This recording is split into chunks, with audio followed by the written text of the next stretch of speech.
Greetings, my name is Major Russell Fritz of the Central San Bernardino Valley Salvation Army. We are responsible for all Salvation Army activities in Bloomington, Colton, Rialto, Grand Terrace, Highland, and San Bernardino. Now first, I would really like to thank you for allowing me into your home by the way of this video. And second, I would like to thank you for your support that you have given to the Salvation Army over these past few years. Let me say that I can assure you that without the help of people like you, thousands of the Central Valley area less fortunate would have had a much more difficult time in their toils of life. By helping us to help them, you have provided the necessities of life for many struggling families in our area. Over the next few short minutes, I would like to take you on a visual report on how your financial support has allowed us to help others.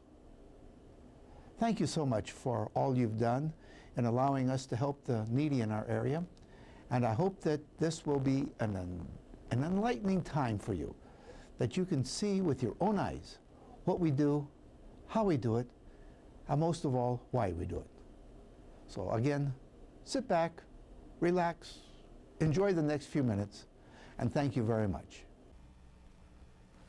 I would like to start out by showing some pictures over what has happened here in San Bernardino and how the Salvation Army has responded to a number of things over these past few months. First of all, we have the Old Waterman Canyon Fire, better known as the Old Fire, and the Salvation Army was one of the first on the scene.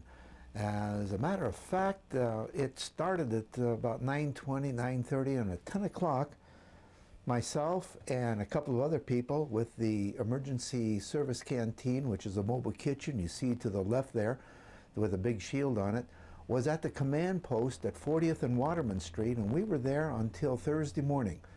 For all that period of time, while the police were there, the fire were there, we were there also. We were right there at the command post, and we were feeding constantly, 24 hours a day, the shifts. We, as a police and as the fire personnel, would come in and out on their shifts, so we arranged for our own personnel to come in and out, and we did a shift with us too. And as you look, you can see that there's quite a bit of items that we got in that we were able to sort through very quickly, turn around, give it to the firefighters, give it to the policemen. And you know, that was a devastating thing that happened in San Bernardino. Just, you can see the smoke in the background there. This picture was taken while the fire had just gone through this area. You can see the smoke still billowing up in the background. And as soon as it was possible, we got another one of our canteens and we went into the area with people, with our personnel, and touched the lives. The people who were there recovering. In fact, some of you who may be seeing this, we're able to get something to drink, something to eat. We even gave out clothing. We gave all types of stuff out of the inside of this mobile kitchen when it went in through the area. We had 4 mobile units throughout the whole Waterman fire, all the way up into Big Bear, up into the Lake Arrowhead area, all through the Crest Line, all that area that we had one that went up to 18, we had another one that went up to 330, we had 2 here in downtown San Bernardino. We kept in constant contact with them through a group of volunteers that we have known as Saturn. That's a Salvation Army Emergency Team Radio Network, Saturn, S-A-T-E-R-N. And they are ham operators, and these ham operators came in and we had a ham operator on each one of our mobile canteens, our kitchens that went around, the mobile kitchens to give out items. And this was the command center where, as you can see, it's out of the back end of this Joe's SUV, but you know, it worked, and we were able to keep in contact with everybody. Our building on 5th Street between G and H, this is the parking lot. Items came in. People would just drop off all different types of items. Now this looks like it's a mess, but really we would move it from the parking lot and move it inside to the building, And then we would sort through it. And as you can see, we got boxes and we got bags. I went over to Stater Brothers and they gave me thousands and thousands of bags that we were able to put items in. And then we sorted it through very quickly, and then as fire victims would come in, we would give it to Major Jackie here, my wife. She had a crew of about 30 people, and they worked 20 hours a day. The items that would come in, you saw the chaos in the parking lot. They would bring it in, sort through it, and get it ready for giving out. Now, they would come in and they would see Connie here. And the first thing they would do when they would see Connie is two things. First of all, they would look over to the left and see some candy, that bowl of candy. We went through, well, you know, Halloween happened just a couple of days after the fire, and so we ended up with a tremendous amount of candy. And it's a good thing, too, because we had children coming in all the time, and even the parents would come in and see the candy, and there's nothing, it's a tranquilizing effect to have this candy come and sort of fill your mouth with the sweetness. You know, it makes you feel good. And then you see to the right of the table, there's a big teddy bear. That's a dog. We always had a teddy bear up there, and when we had children come in, they would look at it, and Connie would always reach over and hand it to them and say, "Would you like this?" And it would just make, you know, here a child lost everything in the fire, didn't even have a toy, and they would come in and they would be given something like this. And it just almost made you cry to see these children, how they would react. In the background, you can see the boxes back there. We had boxes of cribs, we had boxes of tables, we had boxes of chairs, we had boxes of all different types of items that people just were very generous. But you know, the really important aspect of it was while the mother and the children are down at our building trying to get help, the father was up trying to salvage a little bit out of their house, and we were up there too with our mobile kitchen and going into the area and giving out items, just trying to touch them, touching the lives of the emergency service personnel that came and was able to secure some food from us, because they were going 24 hours a day in many cases too. And let me tell you, they were very appreciative. They really were. They really appreciated the efforts that the Salvation Army did towards this whole situation, especially taking care of them. Here's our building on 5th between G and H. And we have a lot of things happening at this building. We have at any given time 25 to 50 to 200 children down here, depending on the program. We have a tremendous amount of children that come through. My wife is constantly doing children's programs, everything from Sunday school all the way through to Sunbeams, youth activities, sort of a Girl Scout type program, a Boy Scout type program, Adventure Corps. We do all different types. We have a play art I'll show you in a few minutes. We're really touching the lives of children. Here, last summer, we were sending these children off to camp. And if you look, you can see, you know, I see two of these children in here, two of these girls that are sitting here live in motels. Live in motels. They don't even live in a home. Their parents live in motels. We try to take them from that situation and put them into a situation at a camp in Ramona. Many of you have given to this effort to help children go to camp. And let me tell you, these kids really, really, really thank you, because without them, they wouldn't have been able to go to camp. Thanksgiving, oh, we had to move everything out of the building, out of that big room, and get it all ready for Thanksgiving dinner. Here we have a Thanksgiving dinner. We had a Christmas dinner too, but it rained that day. But you know, you look back and look at these people, you know, not many of them are transients, not many of them are what you would consider the homeless. Let me tell you, these people, this was in many cases the very first good, real, solid meal they'd had since they got burnt out in their home.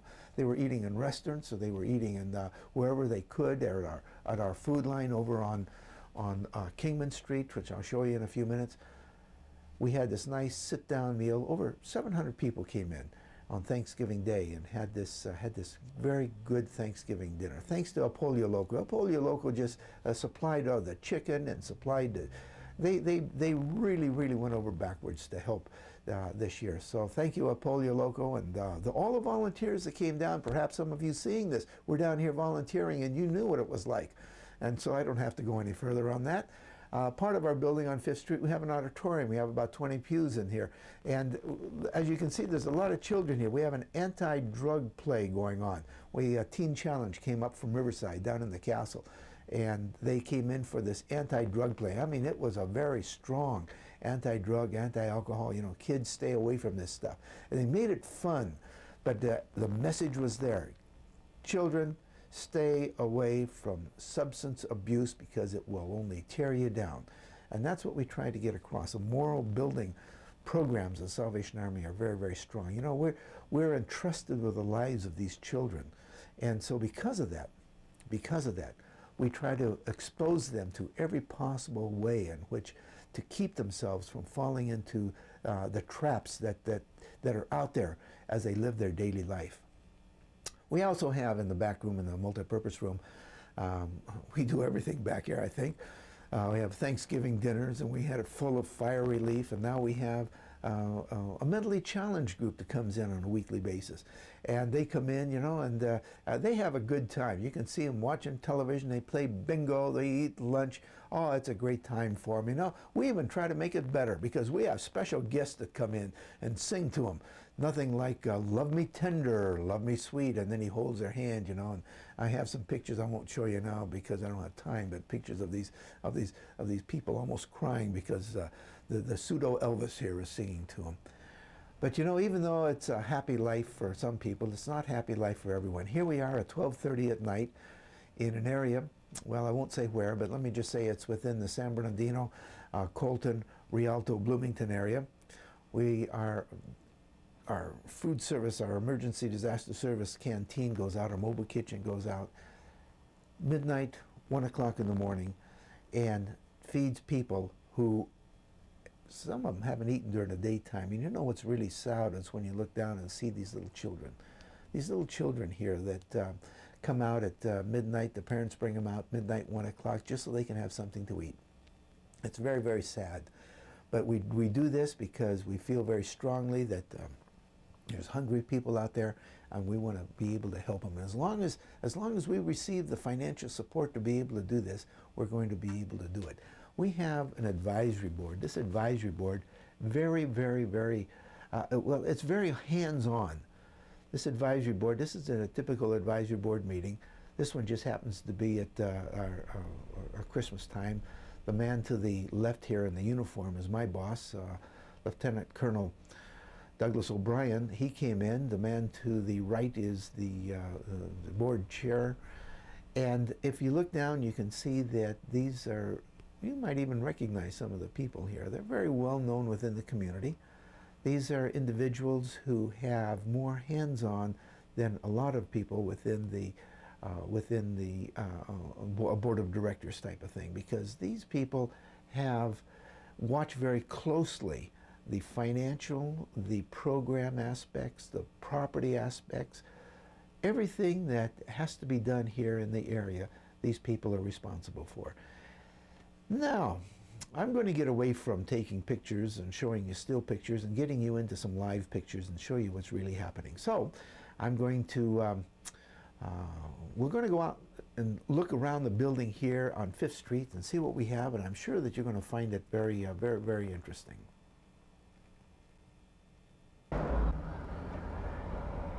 Here we are in front of our building on 5th Street. We have a representative payee program. We secure funds from Social Security for about 300 clients. And out of these clients, we pay all of their living expenses and give them a small amount each week to live on. That way, well, they're able to secure and save their money and make sure that they are able to live a productive life, as well as have a few dollars each week to spend. This is Friday, and this is payday. And so we have about 100 people that show up down here every Friday to get their weekly check. And as you can see, they're down here. They all have smiles on their face. They're glad to be able to do this and have us as their payee, because they know that their funds just won't last too long. I'm across the street taking this picture from a distance because this is a highly confidential program, and I did not want to take any pictures of people that you might be able to identify. So here we are, representative payee program. We take care of about 300 people every month as far as their living expenses and everything. Money, Social Security money, it comes from Social Security. It's their money. We are just their fiscal agent.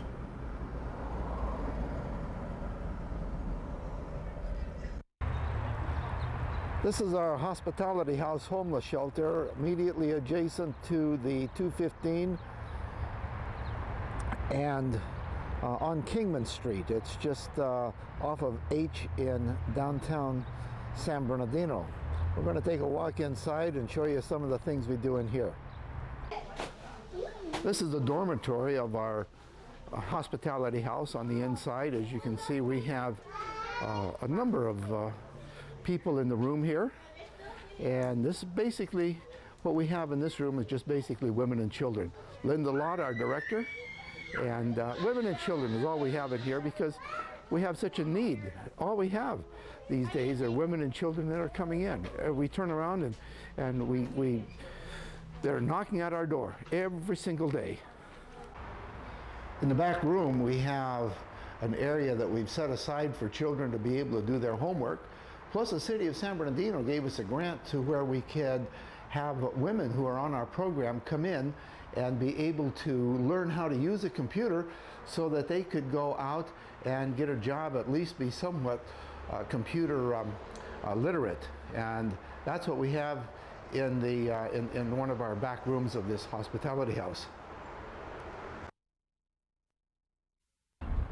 This is our Path to Prosperity program, and what it is a residence for men who are completing their education. Most of them have not had an opportunity to finish high school. Not only are they finishing high school, but they are also getting their college. All of them are enrolled either in the adult school or at Valley College.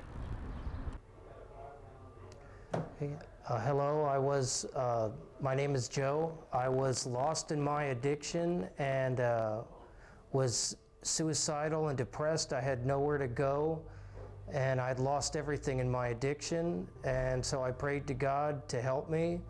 And my dad came and brought me to the Salvation Army Adult Rehabilitation Center, where I stayed for 6 months, where they taught me how to work and become healthy again and get a lot of tools to carry with me on in sobriety. Then I came to the Path to Prosperity, which is where I get to implement those tools in a real life setting. Here I'm given the chance at Path to Prosperity and the Salvation Army to integrate myself back into society. I have a chance to deal with learning stress management and relapse prevention, how not to go out and use and drink again, how to go to school, how to manage money. I'm getting straight A's in school. I'm in the dean's list.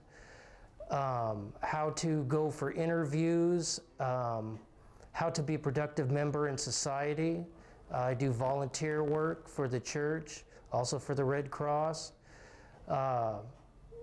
And I have a spiritual life that they encourage us to follow in, which has helped me out tremendously. And they encourage us to go to meetings and teach us computer skills and how to deal with others.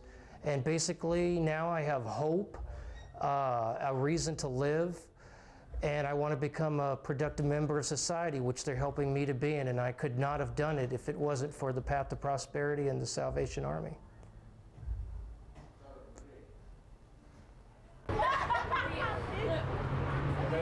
Here we are at our nightly meal. The people that are here are eating at our hospitality house. As you can see, we have quite a few. People are coming down to help us out, volunteer.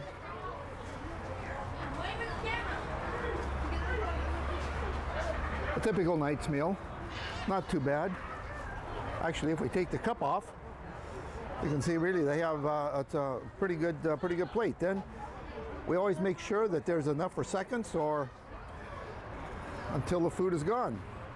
Then we have the people standing in line out here waiting to come in, and we'll just take a quick walk down through here with people standing in line. We do about